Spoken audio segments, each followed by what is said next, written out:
Hello YouTube and welcome back to X-Plane 11. Thank you very much for joining me in this video, and today we are going to be doing a comparison between the OpenGL version of X-Plane and the Vulkan version of X-Plane, which is now in the 11.5 beta. What you're seeing on screen right now is the Beechcraft Model 76 Duchess from JustFlight, which is a modded aircraft. You're seeing it at Orbx's Chichester Airport, which is a modded airport. You're seeing it in OpenGL, which is why you're seeing some stuttering, and that's going to be really important. Keep looking for those certain things. Look at the frame rate there as well that have just popped up on screen. We're going to be taking this out for a flight from Goodwood to London City Airport. We have Orbx TrueEarth, we've got the ActiveSky XP active. We've got real-time weather set up, so I've got this when I'm recording it at the right time. You can see we've got clouds, so we do actually have proper weather. It's not just clear skies. We have, what else do I have on this? As I said, the Orbx Airports, Orbx London City Airports as well, and the Duchess aircraft, as well as I've got, I suppose it's just the weather injection and those kind of things. So there is a lot in the way of modding. Oh, and Reshade as well. There's Reshade, which also eats up some frames. So what we're going to be doing is comparing the two. Make sure you stay tuned for that. We're going to be going over some of the bugs in Vulkan, and we're going to be looking at these. So I might do the takeoff in OpenGL, then I'll show you the takeoff in Vulkan, so on and so forth.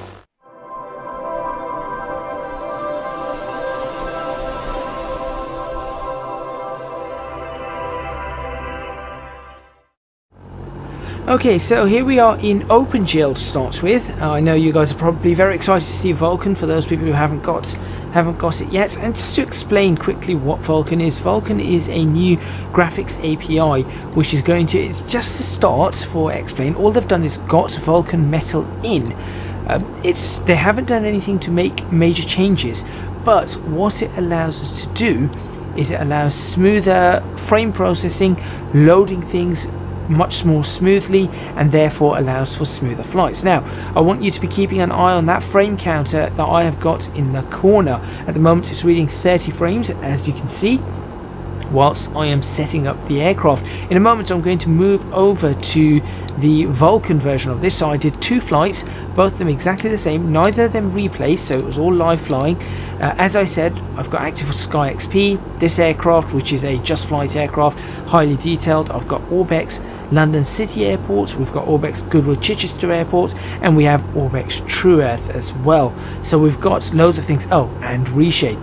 So just taking a look at this, you're going to notice a few things. First of all, obviously we're running about 30 frames per second, but we've also got a lot of lines coming up, so VSync lines as such, because we have stuttering on the frames. So it's not giving me a smooth 30 frames per second, and we'll get into this a lot more. You're going to be able to see this when we're in the air. You'll see a lot of stuttering. The 30 frames per second are not smooth, and therefore, because it's fluctuating so much, it does contribute somewhat to the screen tearing and those kind of effects. So it's going to fix a number of that, or a number of those issues, should I say. There are some issues with Reshade, not with Reshade, sorry, with Vulkan. Reshade was one of them. I'll explain what's happened there once we're in the air.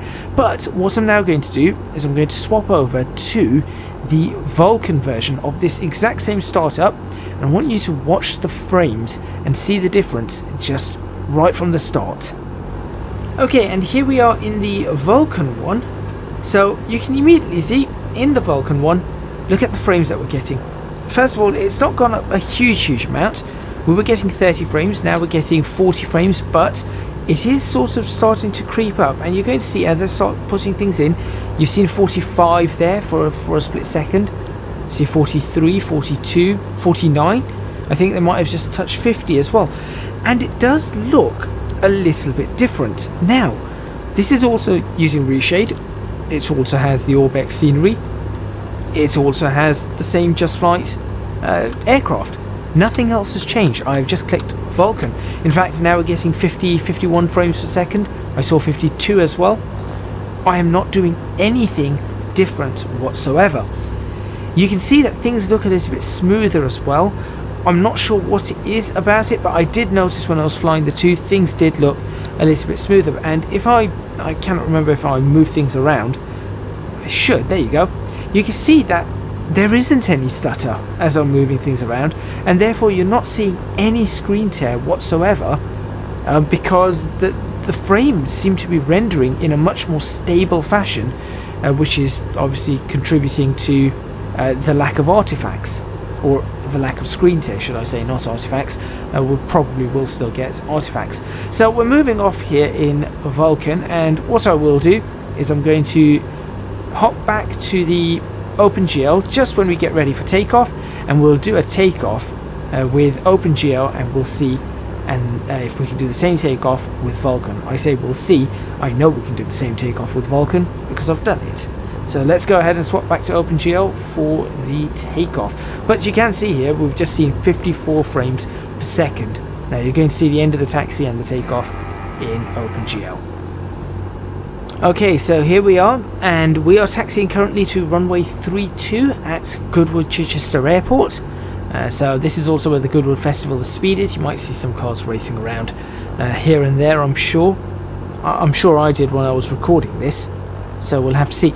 If you have a look at the frames, we're getting 27 frames per second. Now 27 frames per second isn't great, and to be completely honest, that's not great, but before Vulkan, this is the best I could do. There goes a car racing around. This is the best I could do. 27 frames, 28 frames. Getting 30 frames there, that's not bad. As we move around, I want you to pay close attention to the ground. You can see that it seems to be skipping. Now, 30 frames per second does not mean that it should skip. So, one of the biggest changes Vulkan has made is the fact that this skipping is gone, because the frames are rendering far more smoothly. So even in theory, what this means that even if it was 30 frames per second in Vulkan, it would look better than 30 frames per second in OpenGL. Now I'm not going to go into the specifics of how Vulkan does this or how it compares to OpenGL in terms of anything like that. I'm just going to drop the traffic density down in Traffic Global to nothing so that we can experience this properly. There we go. Traffic Global makes maybe 2 frames per second difference, but you can see here we're at 24 frames per second. So I'm going to bring myself up to speed, and we'll do the entire takeoff up to wheels up, I suppose, in OpenGL. So you're seeing 27 frames, 28 frames per second. Look at the grass. You can see it stuttering as it comes towards you. It's not smooth, and that's one of the biggest problems with OpenGL. So the wheels are up. We'll go for a few more seconds until perhaps the end of the runway. And there we go. Now we're at 33 frames per second. It's great. I want you to still keep an eye on the ground scenery. Let's now move over to the same thing in Vulkan. Okay, so here we are in Vulkan with the exact same thing. Take a look at the number of frames we have. 54 frames per second. And if you have a look at the ground, we have very little in the way of skips. It's smoothly progressing along. Just going to switch on my strobe lights, of course, as you would. And we're going to do the same turn onto the exact same runway. There you go. Now, I'm not going to say that Vulkan is perfect, or right now X-Plane 11 is perfect. Of course it's not. It still has things that it needs to do. It still has things it needs to work on. But it is very, very good. It's so much better now than what it was. Look at the frames as we put the power down. So we've gone from 27 frames per second to 49, 51 frames per second, and there is no other changes. There have been no other changes to this sim. As I said, everything else is exactly the same. Okay, now once we were in the air, we had 33 frames per second. We now have 53 frames per second. So what's happening here is that the rendering has not changed in terms of whether you're on the ground or whether you're in the air. The rendering, it's not changing the frames. as much as it did with OpenGL. So it seems that OpenGL was more dependent on what it needed to render. This can render things in the background much better. So now that we've done that, we're going to go over to another part of this flight, both in OpenGL and then in Vulkan. So let's have a look at what we have. Okay, so we are now outside in OpenGL, and what I'm just going to do is I'm just going to do a sort of one of those spin around orbits, and we're just going to take a look at the frames, and again we're going to be taking a look at the ground and any screen tearing we see and anything like that. Before I continue, if you see some variation in the colours between this and the Vulkan version, that's just because of what's happened with Reshade. There is no frame difference, I have checked, and afterwards I've put the colours back. It's just the way the colours have been produced, and I need to change that and set that up properly. As a matter of fact, the Vulkan one should have been more frame heavy than this one. But you can see as we're going around, we're getting a stable 30 frames per second, or at least it's telling us it's a stable 30 frames per second. Have a look at the ground, it does not look like a stable 30 frames per second. As you can see, okay, we've had a drop to 27 there. There is a lot of skipping, there is a lot of stuttering. You can see that all the way around. As a matter of fact, if you look at the aircraft itself, as we were going around, that was not stable. So what I'm going to do now is I'm going to jump over to the Vulkan one, exact same moment in time, exact same weather without zooming into that, exact same position on Earth. So let's go have a look at that.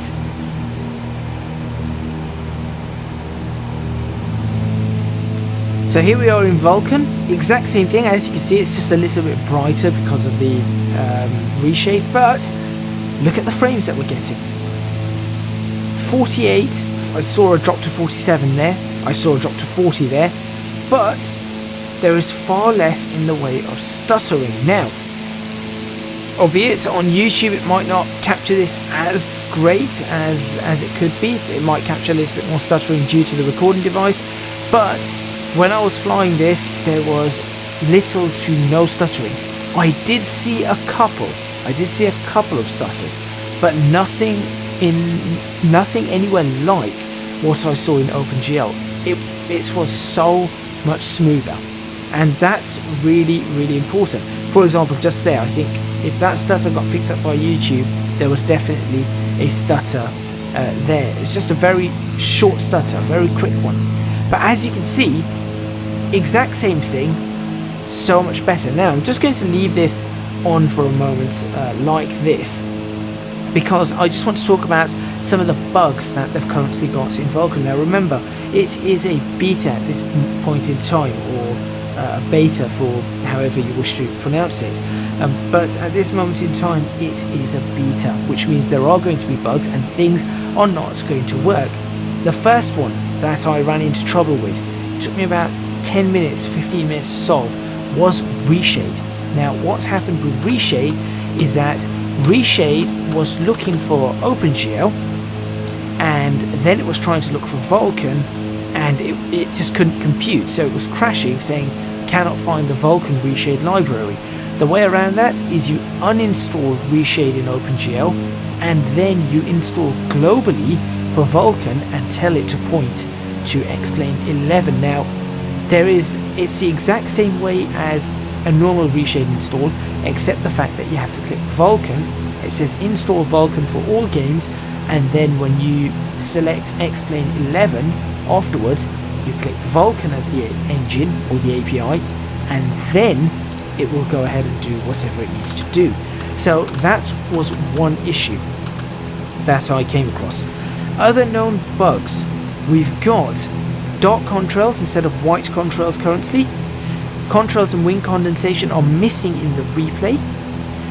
The first run of the shader creation is incredibly slow. Now, yes, it really was slow. I think I waited. Normally, if I'm loading something the first time, so if I was switched on the computer and I'm loading it for the first time, it's a 5-minute loading time for me with all the add-ons. I'd say about 5 minutes, maybe just a little bit more. This was, I think, double. I do think it was about double the loading time. The first time, anyway.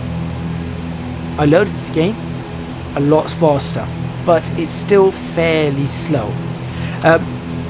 On AMD processors, using Vulkan, for some reason, the right eye in virtual reality is not working. Also, when you're playing around with sky colors, a null pipeline seems to show. If the wave height is non-zero, the water reflection is off for some reason. There's a crash to desktop when using regenerate icons for current aircraft in livery. There's a massive FPS loss, and this is with OpenGL on a standard X-Plane 11.5. There's a massive loss there. Panel screenshots command is not working, and on NVIDIA occasionally you get a black screen. Now I did get a black screen when I started it, but it was okay. I just left it after 2 minutes. It was fine. Other things. X-Vision is incompatible with X-Plane 11.5, and there needs to be work from the following developers for Vulkan. Any aircraft using the Dream engine sound, ground traffic, the flight factor A320, the jar A320, Librain, so you cannot have the Librain effects currently in X-Plane 11 with Vulkan, SkyMax Pro, the Tolis A319 and A321, Traffic Global, which is something that I am using now. I have not seen any issues. It didn't crash it or anything. I did put the traffic density right the way down. I haven't had any issues, but I will be keeping an eye on it. X-Enviro, X-Pilot, XP Realistic Pro, and X-Squawk Box. So all of those need some work, and I'm sure they're going to be working on it and getting that done fairly soon. How do you enable Vulkan? That's another question. Well, if you go to your settings, there's just a little checkbox in graphics saying run with Vulkan, and then you have to restart X-Plane, and that's literally it. So that's what we've got so far. What I'm going to do now is I'm going to move closer to London. I'm going to go closer to Ockham, and we'll be zooming in. I think there was a little zoom in where I was looking at the Heathrow Airport, and in fact, no, I was just going to tell you about that. So Heathrow Airport, it was giving me about 30 frames per second from that distance, which I thought was absolutely fine. Put Vulkan in, it was a lot smoother, and 40 frames per second. So there was that. What I am going to do is the flight over London. So what I did is I flew from when I intercepted Brooklands Park on the 180 radial inbound, and I flew straight into central London, over central London, then turned in and came to land at London City Airport. So I'm going to show you that part. As you can see, we've got 50 frames per second here. So let's go ahead and jump to that in OpenGL. Right, coming in over London, a completely healthy and acceptable 27 frames per second given everything that I'm running. Obviously, London is one of the most densely populated cities, one of the most densely packed cities, one of the largest cities, so it is going to take a bit of a graphical hit. Completely expect that. Now, what I am interested in is how things load here. So I want you to, first of all, keep an eye, of course, on the screen tears, on the stutters, so on and so forth. In fact, if you do look at next to, where am I looking? Altimeter, standby altimeter. Take a look on the, take a look to the left of that at that little window, which I've now hidden. Well done me. There you go. You can look, see that again. You will see stuttering. You will see stuttering. I'm going to do an orbit. There you go. Orbit of this place right now. But we're going to have a look. See what's there. See how OpenGL's running. Again, it's still perfectly acceptable for what we've been used to. This is what we're used to. This is what we've had. I run on an Intel 4770K. It's an old processor. It's, compared to modern processors, it has 4 cores. It's a quad-core processor with hyper-threading, so 4 physical cores. Nowadays, you have 8 physical cores. The total number of cores I have with hyper-threading is the physical number of cores you now have. I have it overclocked, running at currently running at 4.2 gigahertz. Nowadays, the turbo speeds go up to 4.8, 4.9 gigahertz on base clock turbos. So, you know, without having to do any overclocking, it just jumps up and ramps up beyond this. I am going to struggle with this. That is for sure. Yes, I do have an RTX 2070 now. That's a lot better. I would have got 15 frames per second. So I'm getting 27, 28 frames per second. But what I want to focus on here is what's being loaded and what you can see here. Now, if we take a look at this, there's plenty of housing. It all looks good, but it seems to not be loading things too far away in the distance, i.e. level of detail models, or when things actually pop into existence. You can see some things do. For example, you can see the Houses of Parliament, the Millennium Wheel, or the London Eye. You can see the Shard. What else can we see here? I think I can see a BT Tower, Olympic Park. We've got Battersea Power Station, but that's a lot closer, so that's fine. You've got the whole financial area. Can we see Tower Bridge? Tower Bridge is probably hidden by the Shard, actually. But there's a fair amount of landmarks that are loaded, and a number of cranes, as you can see. What hasn't loaded, or what doesn't seem to have loaded, are houses. And it's quite clear and evident that the houses have not actually loaded over here. So there is that as a problem. But that's something we're used to. That's something we're quite normally used to. Now, if we look over on this side, you're starting to see some things are loading. I'm not sure if I zoom in over that side. There's Tower Bridge. Just saw Tower Bridge as well. And now when we look down, of course, things are loaded. But again, in the distance, everything just seems to not be there. So it's very difficult to see what's going on. Now I'm going to go back to the Vulkan one, and we're going to see how much better the frames are, how much smoother it is, and also what loads, because I'm pretty sure, and this is my first time seeing it as well, or the comparison, but I am pretty sure that a lot more was loading in. So let's go take a look at Vulkan and see exactly what we have. Okay, so we're now loaded in Vulkan. Same area, same thing. As you can see, we are flying in, and I'm not sure about you guys, but I am pretty certain a lot more is loading in there, because things do not look flat, and we are getting better frames. We were getting, what was it, 27? Now we're getting 33, which again, that's not a huge jump. Okay, I did see a jump to 36, but it is not a huge jump. What has changed is what's loading, because I am fairly certain a lot more is loaded in there. We've got the same kind of weather, as you can see, and we are going to fly straight up to the same, I think we're going to fly up to the same area, so we'll go right up to the House of Parliament. But it just looks like a lot more loaded in, and in fact, I was curious about this because my brain was telling me that, hang on, there has been a lot more. That's why I took a screenshot. That's something I could compare. What I didn't do is take a screenshot in OpenGL because, well, that was not clever. I did see 37 frames, but again, let's not focus on the frames for a moment. Let's focus on how smooth it is and how much is actually loaded. There's a drop, 30. This is probably the only time during the flight that I started seeing drops down to 20. There you go. There is a lot more loaded in there. And we know that there's a lot more loaded in because as I zoomed in, things didn't pop into existence or fade into existence. Of course, out near Heathrow, things are still not loaded in. Completely fine. Down here, things are loaded in. Now, unfortunately, there's still the gaps in the houses. Again, that's for frames and things like that. I did see 40, 46, 47 frames per second looking down there. I'm sure if I did that in OpenGL, I'd probably see 30 plus frames. But I think you will agree with me that we've got a lot more loaded in. that looks more populated.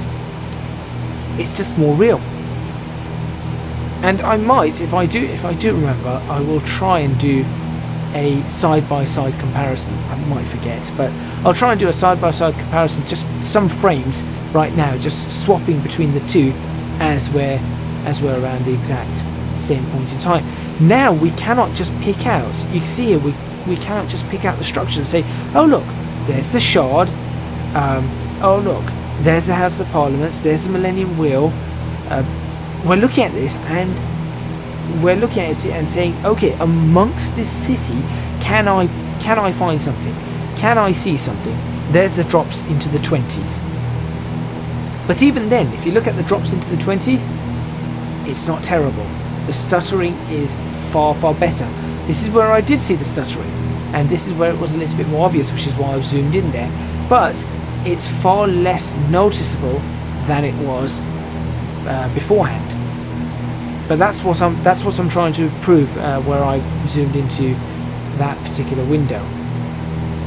But yes, so now I'm pretty sure, unless my mind is completely playing tricks on me, I am pretty certain that there's a lot more loading in here. So what I'm going to do now is I'm going to show you the final I'm going to do the final approach into London City Airport. Now please bear in mind I was testing things here, not trying to fly an aircraft properly, so the final approach is a little bit rough, but we'll just go for the final approach into London City Airport, and then we'll be able to compare the smoothness and of course the frames, and that's where I will end this video.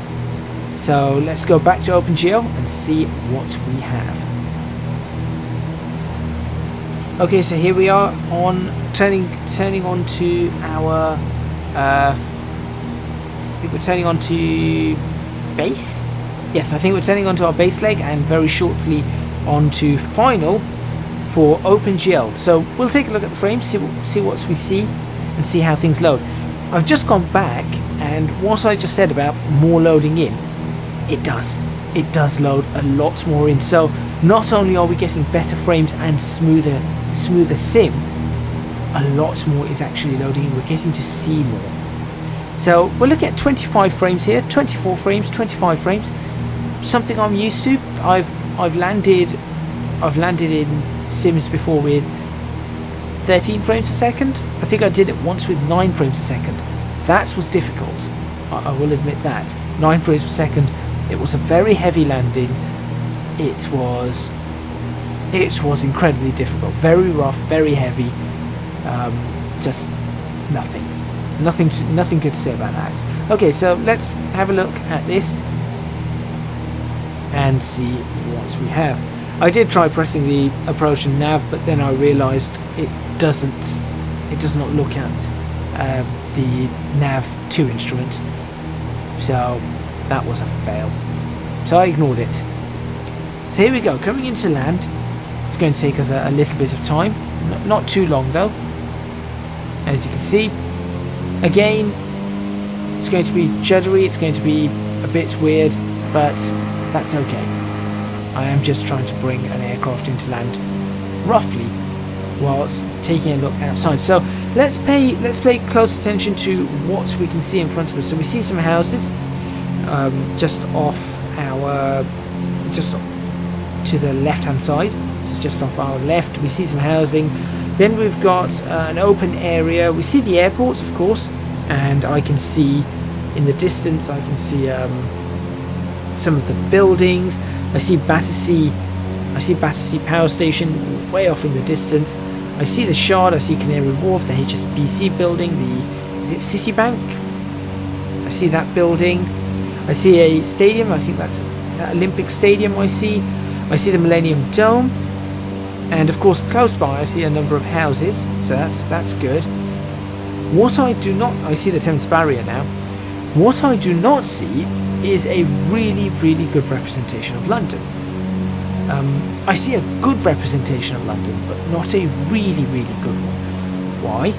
Because, of course, my computer cannot render all of those houses in. it just is not possible. It's too much for it to do. So it's trying to load in what it can, what's priority. Load in the landmarks. That's how you recognize a city, not just houses. You need to load in the landmarks. So that's exactly what it's gone ahead and done. As we get closer, you're seeing some of the housing coming up, or some of the offices, some of the industries. All of that is starting to come together. And just a little bit of a dodgy flight. Of course, this is a much steeper descent. So it's the first time I've done such a steep descent into an airport.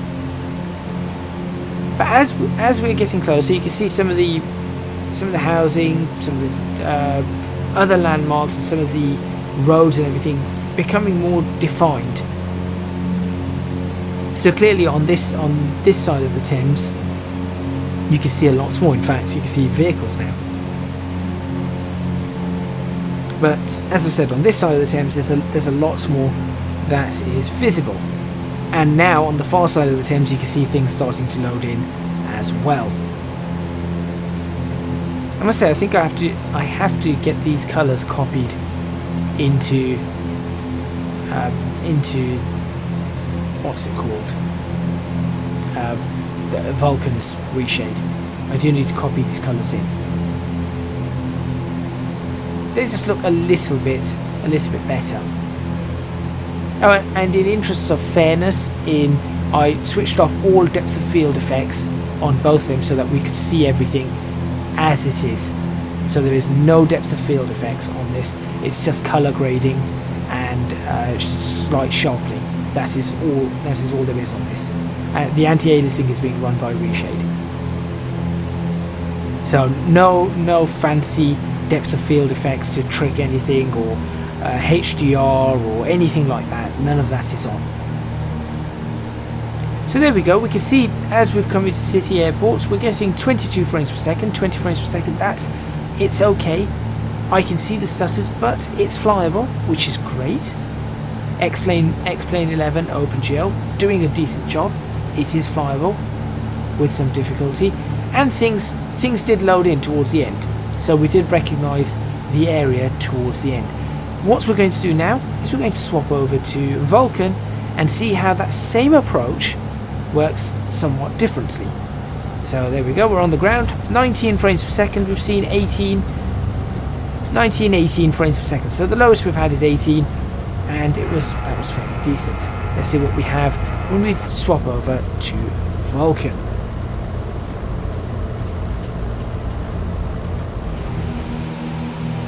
Right, here we are for the exact same approach into London City Airport. We're getting a few more frames per second, but that's not what we're actually looking at here. So you can see it's the exact same approach.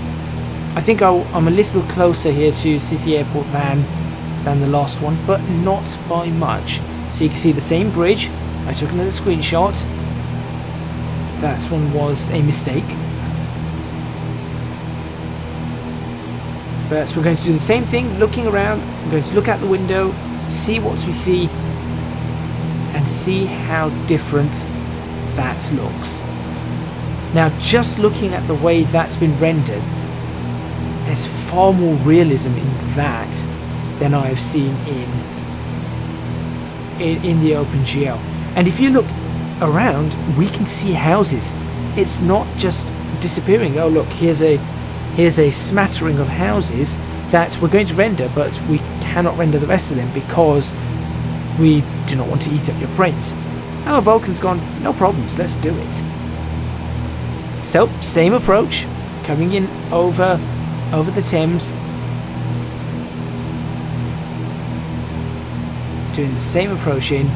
I was going to, as I said, click that, and then this one I had set up correctly, but I thought let me just do the exact same inbound, and let's see what we can see. What's the difference here? Well, the first thing I can immediately see is I can see houses everywhere. I can see buildings everywhere. Yes, they fade out into the distance, but I can see it all. And as we get closer to the airport, it's not going to be okay. We can make out these such and such landmarks and nothing else. It's we can make out everything, and you can see immediately here. Not only do we have houses on this side of the Thames that we currently are, the side the airport's on also has a lot of houses. It's not, the Olympic Stadium is no longer standing on its own. There are things around it, so you can see it fade away. There are things around this little industrial area, this office area. Further away, there are things. There are cars, quite obviously you can see the cars, the roundabout's still there. The cars seem to be running absolutely fine. I think they've rendered in further. And in the distance, when you look at the city looks like it's not just landmarks. There's so much more to it. And I think, more so than anything, that's the biggest difference Vulkan's made. That honestly is the biggest difference Vulkan's made, along with the smoothness. If I was getting 20 frames per second right now, as I was before, with this kind of graphics, I would still be more than happy with it. I would say, well, that's still incredible. We've not been able to experience this before at this kind of level. This has changed X-Plane a lot. This really has changed X-Plane a lot, and I think they've done a fantastic job in getting smoothness, getting increased frame rates, being able to render lots more things, making the cities, making the world feel like it is alive, as opposed to, okay, this is our representation of it, unfortunately we cannot give you too much. It's more so now, okay, this is our representation of it, it is as close to the real thing as we can get you with the best frames we have. No, we're not just going to put a single landmark there, we are going to make sure that the houses are around it, because that's what it really looks like. So hopefully that's given you a really good understanding and comparison of Vulkan. As I've said in this video, as I've titled the video, it's a comparison and first impressions. I am not breaking down Vulkan into its various little components, saying this does this and this does this and that does that, and this is going to be a rather hard landing. Here it is. So hopefully that has given you a really good comparison. As you can see, we were down to, what was it, 18 frames? I just saw 27 frames there, 27, 28 frames, which is absolutely great. What I'm going to do is let's go back to somewhere else in the flight. So to finish this off, let's go back to somewhere else in the flight.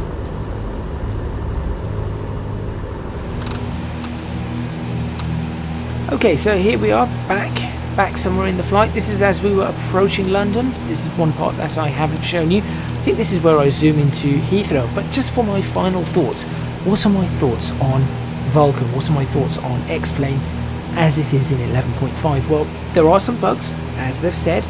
That's completely understandable. But it is so much better. And just to think that in OpenGL, the frames and the smoothness, in fact not even the smoothness, just looking purely at the frame rate I was getting in OpenGL at Goodwood was the frame rate I was getting landing at London City Airport, with the added difference is that landing at London City Airport was smoother than taking off at Goodwood.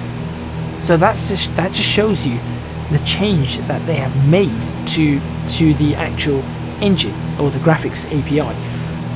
That being said, this is just the start. None of these aircraft have been optimized if they need to be for Vulkan. I haven't updated any aircraft. I didn't go on JustFlight's website to update anything. I didn't update my ActiveSky XP. As they said, there's a load of things that do not work. Traffic Global, for example, does not work with this, or it says it needs to be updated. That's fine. I didn't update anything. I have done nothing else apart from install the Reshade for Vulkan. I did nothing else to this sim. It is in the exact same state all the way through this video, whichever scenario. And in fact, between the recordings there was only about 25 minutes between the different recordings. I set the same time of day, same route, same aircraft, same weather, all the way through. So that just goes to show the work that they've done. I think it's incredible. Look at this, 40 frames per second flying in towards London. It's brilliant, absolutely brilliant. And if that means I can do flights all over now, it's just going to make things so much better. So hopefully you guys have enjoyed this video. If you have, please do give it a thumbs up. Please make sure you subscribe to the channel and hit that notification bell for more videos on X-Plane 11. I think there's a lot more coming now, particularly with a much better frame rate and a much smoother experience. I think I can do a lot more things that I've been planning to do. Also, if you want to support me on Patreon, you can do so, www.patreon.com/ecgadget. Your support will be massively appreciated. It would really help me out. Stay tuned for an interesting series coming up based around flight sim and taking place in X-Plane, and also based around flying in general. And lastly, you can find me on social media at ecgadgetlp for both Twitter and Instagram, and on Reddit at ecgadget. That's all from me. Thank you to the developers at X-Plane for getting this fantastic quality upgrade out. Amongst all the other quality upgrades, of course, this is probably one of the biggest game changers though in the simulation world. So thank you very much for watching, and I'll see you guys next time.